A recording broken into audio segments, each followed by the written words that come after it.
Hey folks, we're going to go ahead and come on back. I hope you had a lovely little respite. We have one more session today, and then we have some networking opportunities for folks and just connection time. And so, as Julia mentioned before the break, keep thinking about what topics are really alive for you right now, and we'll ask for folks to put those in the chat after this next session. So we're going to be moving into assessing system change to urine reclamation. And the speakers for this session are unfortunately unable to join us today. So if you have questions, uh, I guess we'll ask that you reach out to them directly. You're still welcome to put them in the chat. This is a really knowledgeable group of folks. Some of the questions um, will likely be specific for the presentation, and some questions might actually be able to be answered by the folks in this summit. So feel free to still put those in there. Um, and so our first speaker today is going to be about rethinking wastewater, sustainability transition assessment of nutrient recycling systems from source separated wastewater. Um, Abdulhamid Aliahmad, or Abud, is a PhD candidate at the Swedish University of Agricultural Sciences in the Energy and Technology Department. His work focuses on sustainability transitions assessment sorry, his work focuses on sustainability transitions assessment in sanitation systems, combining life cycle assessment, innovation studies, and systems thinking to examine the scaling of urine recycling systems. Is Aboud. I'm a PhD student at the Energy and Technology Department at SLU Sweden, and I'll be presenting a summary of my PhD. The title, although a bit long, it's about rethinking wastewater and sustainability transition assessment with a focus on urine concentration and recycling.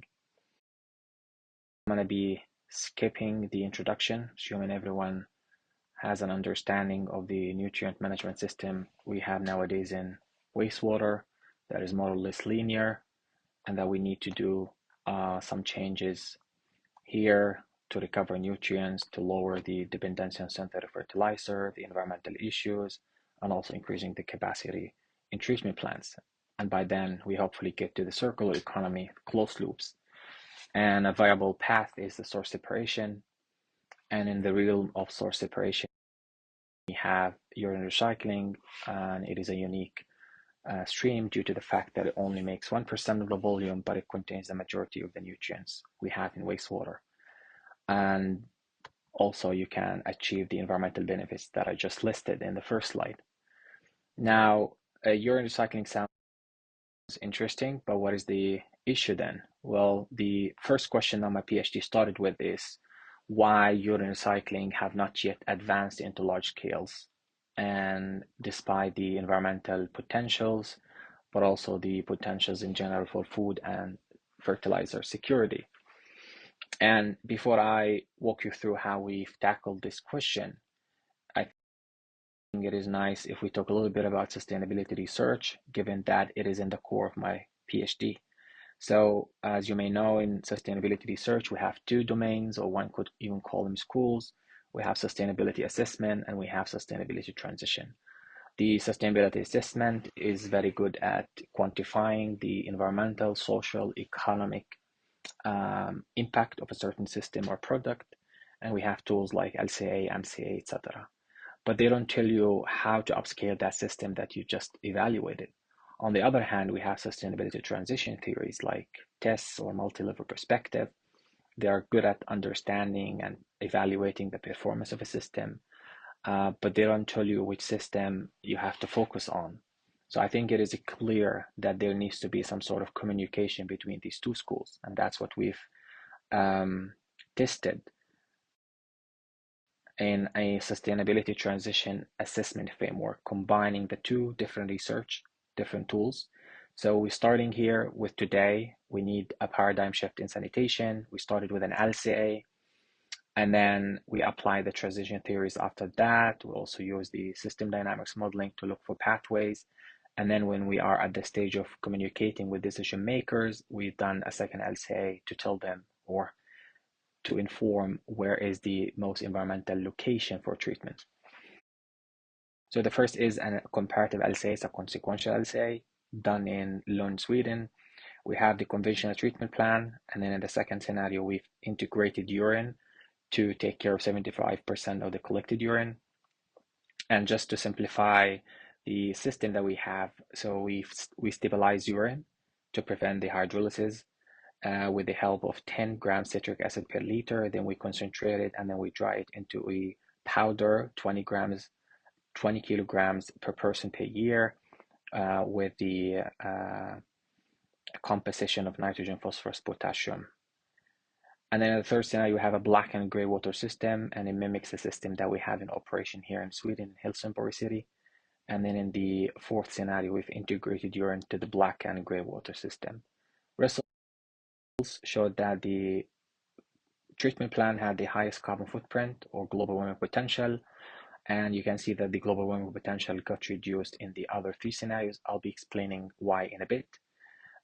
Here, just to simplify these tables or figures, on the left side, we have the different unit processes that have been modeled in the LCA. And then on the right side, we have the processes within each of these unit processes. So as you see in the treatment plant, we can see that the operation highlighted in gray is the biggest contributor to global warming potential. And then if you break it down, you can see that electricity is the biggest contributor to the operation. Now, in the second scenario, when you introduce urine, you can see that the operation for the treatment plant got reduced almost half, but also keep in mind that urine itself has a carbon footprint. And if you break it down, you can see that the citric acid used for stabilization and electricity for concentration are the biggest two contributors. You might have seen minuses in the LCA, and those are the substitution because we're doing a consequential. So the fertilizer that we recover, but also the recovered heat from the treatment plant brings benefits to the system.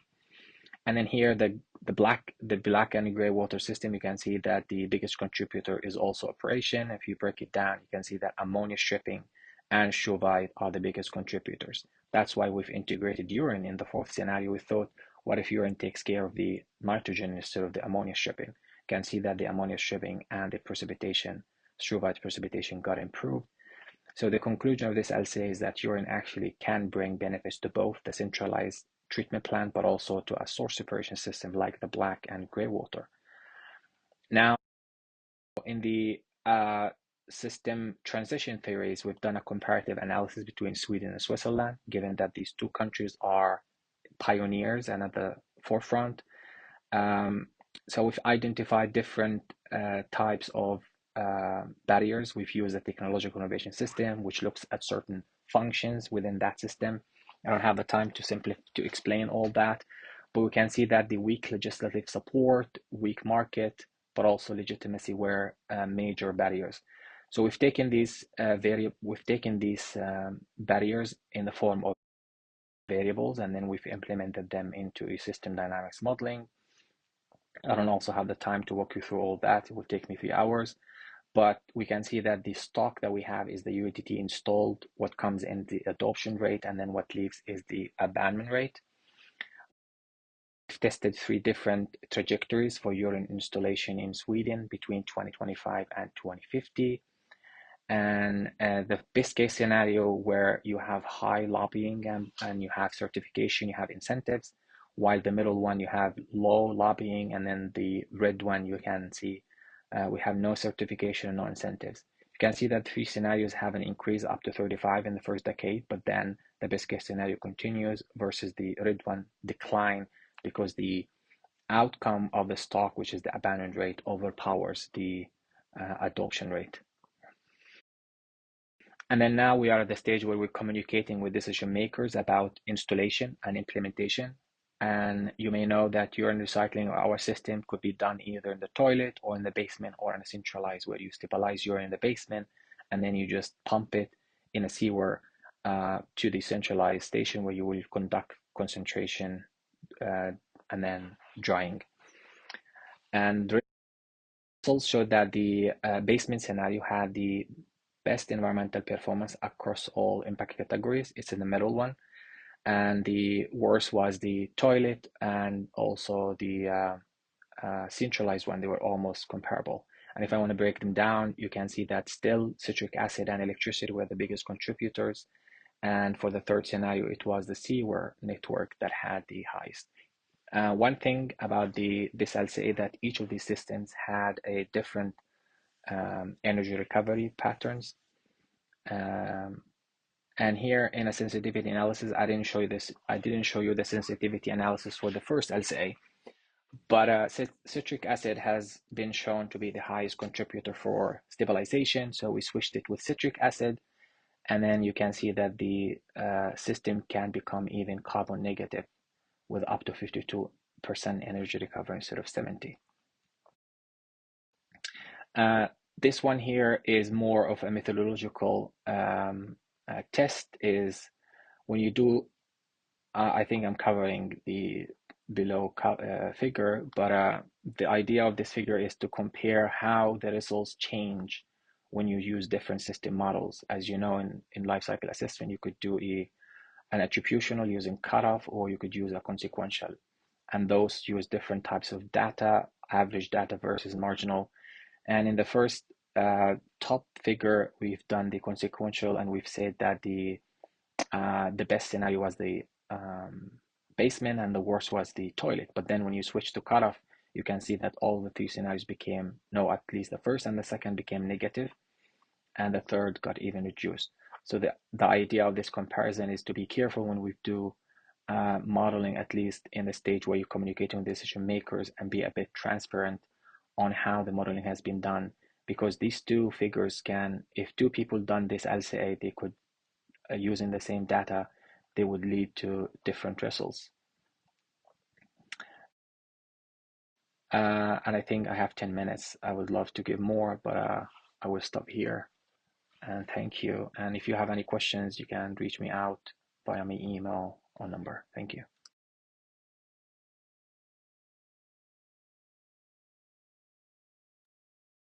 Great. Thank you so much, Abu. That was really interesting. We have one more video from Aline Moreira about sustainability assessment of urine-based fertilizer in rural sanitation systems, application of the Analytic hierarchy process, or AHP. Dr. Aline Moreira is an agricultural engineer and postdoctoral researcher at the National Observatory for Water Security and Adaptive Management and the University of Sao Paulo.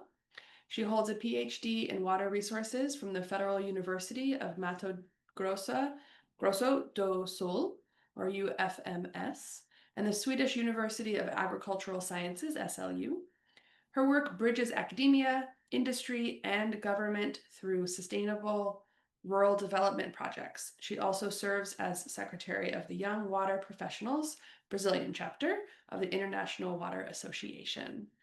All right, we have a pre-recorded video. We'll kick off.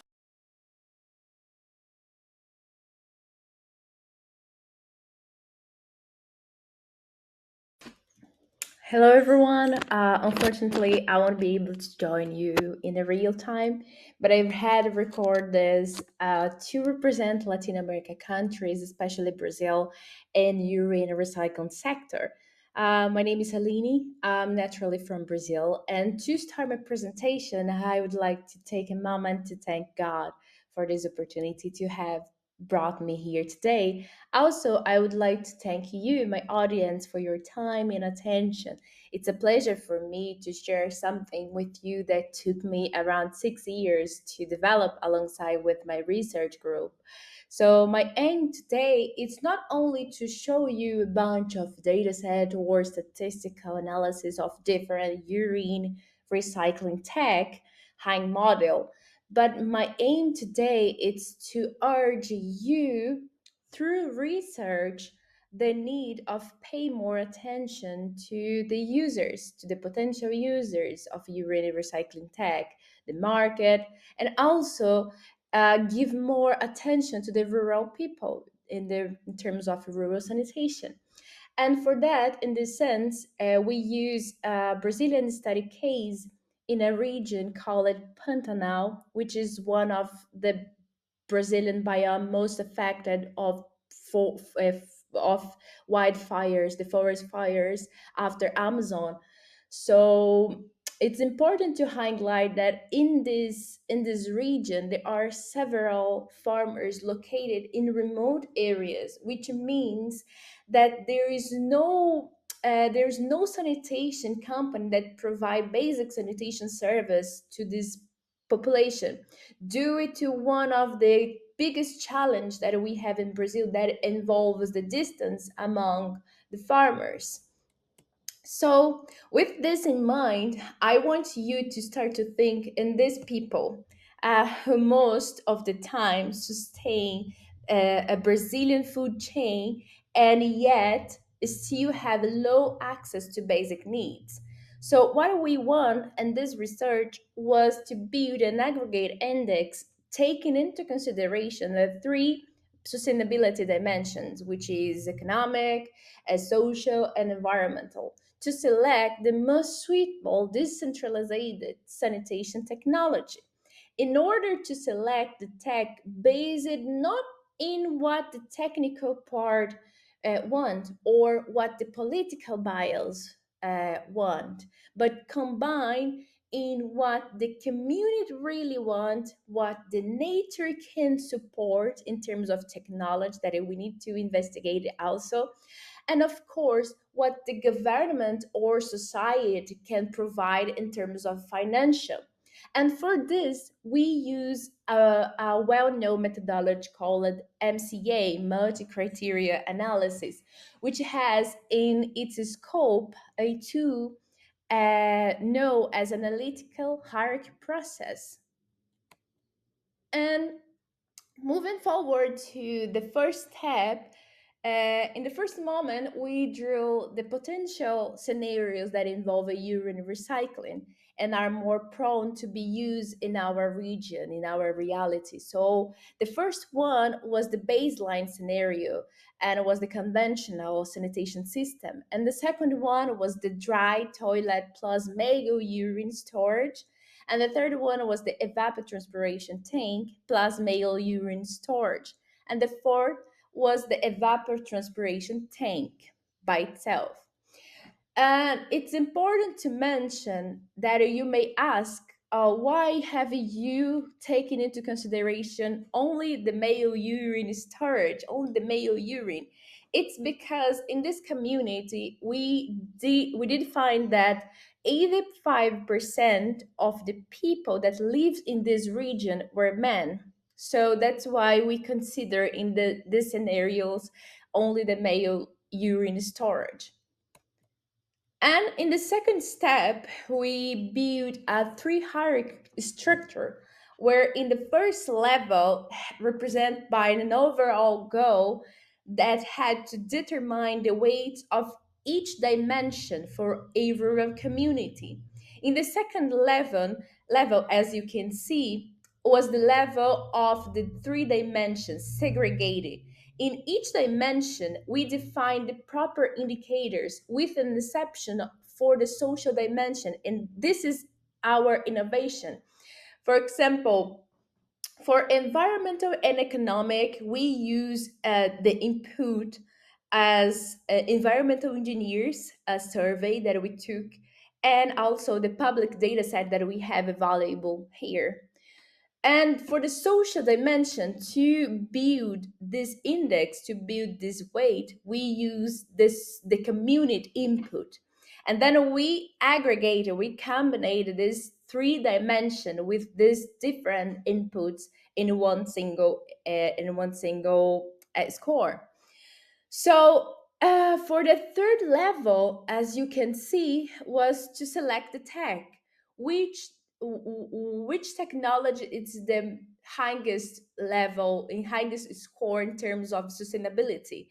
And then we calculate, of course we use mathematical model to do everything, included the survey, the questions, to modeling the questions to apply to this community. We were using a binary mathematical model because we couldn't be so technical. We couldn't use technical concept with this community because they don't even know, most of them they don't even know how to read. So we have to be very flexible with this community.